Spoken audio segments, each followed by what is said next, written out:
Ayan yung puno mismo mga kaibigan. Yung nasa mapa. Okay, bago tayo magpatuloy, ipapakita ko sa inyo ang mapang ito. Mapapansin natin yung pinakamalaking puno, tapos sa gilid niya creek. Yan ang pinaka landmark natin sa area mga kaibigan. Tapos yung description niya medyo malabo. Okay. Yung bilog naman na nakikita natin yan, ay yan yung tinatawag na clock and compass method. Although maraming method ang ginagamit ang mga engineering noon. Okay? So malilito tayo dahil yung iba maaring alphanumeric code yung pagbibigay nila ng information ng guide sa mapa. Yun nga lang kung hindi naka old spoke o naka old kanji, yung mga hinapon ba, o baka sakali na meron kayong mapa dyan na nakasulat ng pang hansha or hiragana, katakana, mahirapan tayo dyan mga tol. So ang tanging gawin natin ay kumonsulta tayo sa mga kaibigan natin na meron talagang mataas na kaalaman tungkol sa Japanese treasure map, no? At ito mapapansin niyo, malaking deposito yan. Volume load ang pinag-usapan natin dito mga kaibigan. At ang depth niya ay 75 or 76 meters. I-enhance natin yung photo. Okay, so ito, kung mapapansin natin, yan yung pinaka landmark, no? Yung puno. Babasahin muna natin yung description. In one of the golden site, Agusan del Norte, obtaining a sketch map of the exact location where the volume deposit buried here. Nako, volume load, no? 1942 to 1944. Balita ko, base sa aking mga nakalap na information, 1920s pa lang na andito na yung mga Hapon. Okay, so may advance party na silang ginanap somewhere in Davao. So 15 yards mula sa puno papuntang deposito. Okay, yung ginagamit dito na technique o method ay yung ayan, parang relo, di ba? Tapos may dot sa gitna, relo nga. So sa compass 3 grams, yung pinakasentro, yan ang balancer's code. May value yan na number or may code value na 5, which is constant talaga yan, no? Sa compass. Maaari ding ina-apply ng mga engineers sa mga ginawa nilang base point or base marker, bench marker, fulcrum point, tulad ng puno. Dahil 15 yards yan papuntang deposito na may lalim na depth 75 or 76 ba yan? Meters. Okay, malalim yan mga kaibigan. So payo ko lang, yung mga ganitong deposito ng mga volume load, segunda pa nga lang talaga ito sa bunker. Huwag niyong i-operate ito ng basta-basta.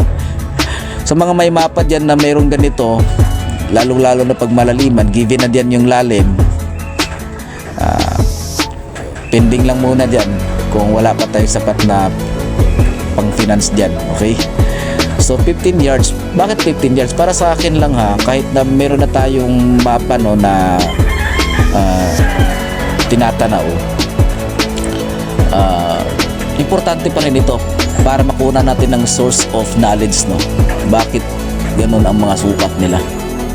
So depende lang talaga, no, yards or meters. Konti lang naman talaga yung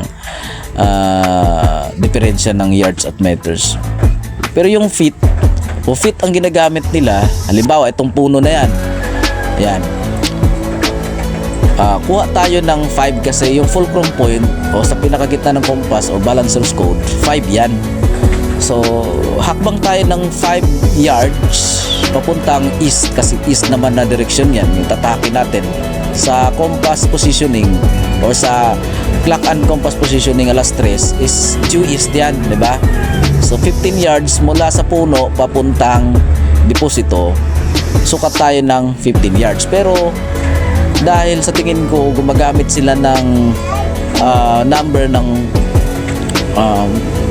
centering, which is yan ang 5.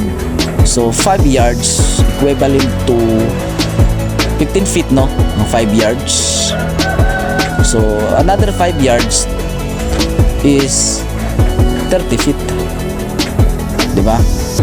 So, unang-una, galing sa puno, kuha tayo ng 5 yards, tapos additional na tayo. Again, lagyan natin ng staka, yung 5 yards galing sa puno. Tapos, add tayo ng 10 yards para magiging 15 yards. So, 45 feet na, di ba? So, 45 feet, no? Distansya mula sa puno papuntang deposito. So, ang masasabi ko lang, kung meron kayong mga authentic map, ay huwag nyo agad-agad basta-bastang i-operate kung wala kayong sapat na kaalaman sa paghuhukay. Dahil marami ang mga poison, marami ang mga trap. O kung hindi man bato, malamang ay yung layering transition ng lupa malambot. Okay? Lalong-lalo na may creek sa gilid, oh. Baka dyan sila kumukuha dati ng source of water para maging trap, di ba? Actually, malaki kasi ang dimension ng hukay nila ng mga Hapon. Parang swimming pool o mas malaki pa sa inaasahan natin, no? So ito ang tinitignan natin ngayon sa actual, no? At matagal ko na itong alam dahil palagi na itong binabalik-balikan dati ng yumaong Hapon na si Yoshizawa. Sa Munin, Butuan City to, Agusan del Norte. Di ko na lang bigkasin pa yung pinaka barangay, no? Sa mapa kasi ay maraming kahawig yan, pero ito ay alam ko na talaga dahil ito yung tinutukoy ng Hapon nung buhay pa siya. Respeto ko na lang sa kanya na nagpapasalamat din ako sa mga ganong tao na may kaalaman na sinishare niya sa iba, sa mga Pinoy noon, lalo na sa mga tiyuhin ko na nagtatrabaho noon sa mga Hapon. Nung 2000 na, 1990 to 2000, marami kasi mga Hapon dito na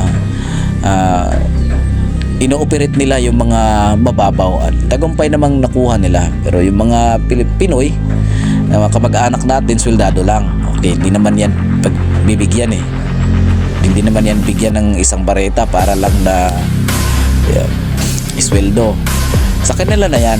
Pero yung kaalaman na sinishare nila o sa mga nakikita or experiences ng mga tiyuhin ko na itinuro din nila sa akin at sa iba, may mga decoding, napaka-importante yan. Kahit na wala tayong mapa, kailangan pa rin nating i-mapping yan, reorienting the place, diba? Ika nga. So, kahit sa exploration, kahit wala tayo nito, yung mga mapa, maaari pa rin natin matrace yung mga spot.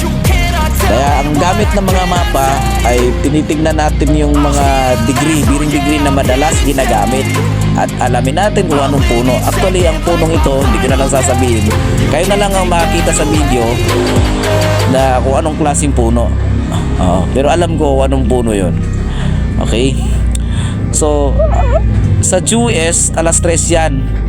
Yan mismo. Yung sa Relo, makikita natin sa alas 9 naman, yan ang code 7. Kung i-add natin yan sa US na may code na 3, ay 10 yan. So, maaaring 10 feet or 10 yards. Kaya makikita natin sa sukat ay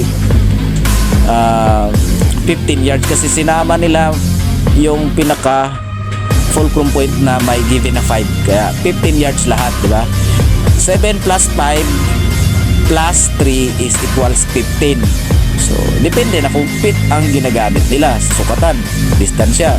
Pero sa pagkakataong ito, yards kasi ang ginagamit nila. Kita-kita naman sa mapa, hayag naman. Kaya, sa actual, tignan natin kung ano yung lock. Nagsilbing load lock position kasi ang puno. Patungong deposito. Tignan natin yung mga lock. Wala naman siyang lock dito na ine-intersect, pero dinidiretso na niya yung load target sa mga ganitong klase ng puno at sa posisyon ng terrain at ng mismong sapa. Naka-west kasi ang orientation ng sapa, papuntang deposito east. Okay, so malalaman nyo rin kung meron kayong mapa, kung meron kayong ganitong klase na ang ginagamit ay ang clock and compass method. So, tuloy na natin ang video mga kaibigan. Tap muna natin. Okay. Ayan yung puno. Ayan. Anong puno yan? Pa-comment naman sa mga nakakilala sa puno ito. Kung alam niyo yung pangalan nito, comment naman kayo. Okay, ayan. So, ito yung sapa. Ayan. Tapos may hole dyan. Ayan. Ayan, letter C. Letter C na. Ayan. So, ulitin ko. Galing doon sa pinakaibabaw. Papunta dito. Yan. Yan. Pag ganun. Yan yung malaking puno. So, binaybay natin ang straight na sapa. Tapos, sa left side, yan yung pinakalumang lansones. Ayan, lumang lansones yan. Tapos may remarker. Alam niyo yung remarker sa niyog na mga bago lang. Number 1, remarker yan, number 1. Tapos may dot sa ibabaw. Pero sa mapa, wala naman. Putol naman yung mapa na nakikita natin. So putol lang. So dun sa east side, dun yung malaking puno na may letter C na sapa. Ito naman yung sa west side, straight talaga. Ito yung lumang puno. Sa north side, sapa. Tapos yung niyog na may number 1, remarker. Yan, north side. South side, ito yung lumang puno. Meron siyang pako. Yan, napakalaki. Posibleng may load din ito. Alam naman natin pagka lansones ay sa east side yan. Diyan na banda east side yan. Diyan ang may madalas na quick deposit. Galing sa lansones papuntang east, yan yung malaking kahoy doon. Yan sapa. Straight yan eh. Yan, paletter C tapos kahoy na malaki. West side niya yung lansones. Yan, makikita ninyo yung puno. Ayan. Yan yung puno mismo. Napakalaki na talaga ng dalit nyo. So, kung meron kayong mapa na nahihirapan kayo, pwede nyo ipasa sa atin. Oh. Okay. So, ilagay ko yung Facebook natin. Pangalan ng Facebook natin. Ayan. Yan. Yan. So, yan ang pangalan natin. Pwede kayong mag-send sa atin ng mga pictures. Mag-message kayo. Ayan. Ayan yung mismong puno. So, sa harapan tayo. Let's proceed. Ayan. Due east. 90 degree. Due east yan. Papunta doon. Ayan. Sa harapan ng puno, ito. Ayan. Ayan yung staka. Mula dyan sa puno, kumukuha tayo ng 5 yards or 15 feet. So, ito na. Kapitan natin. Ayan. So, nasukat na natin yung pinaka-exact location ng deposito, yung may staka. So, bali dito, galing dyan sa puno, 5 yards, ito na, 15 feet. Mag-add na lang tayo ng 10 yards para magiging 15 yards. So, 45 feet. So, ayan. Yun yung dig site mismo. So, mapapansin natin. Tingnan natin yung elevation ng terrain. Ayan. Letter C. So, eto na yung pinaka-dig site. Ayan. Okay? Ayan. Yung nilagyan natin ng staka. Tapos may puno dito. Di ko alam kung luma ba to. Baka may giveaway. Ayan. Di ko alam kung luma ba yan. So, ito yung staka. Ito yung 45 feet galing dyan sa puno. Okay, or 15 yards. So, as you can see, no?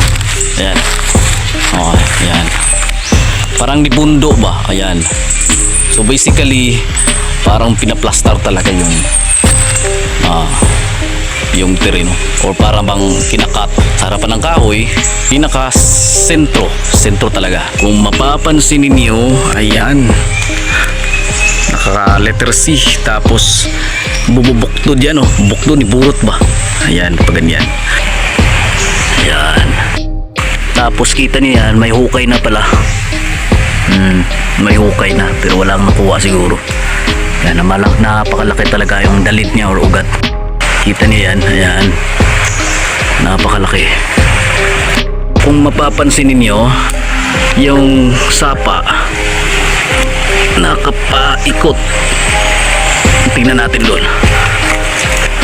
Yan, sinilip natin, oh. Ayan. Yan. Yun. Okay. So galing doon, paikot ang sapa. Ito yung puno. Ayan. Ayan mismo yung puno. Ayan. Orb din, oh. Ayan. Ayan. So, yan lang muna. Maraming salamat.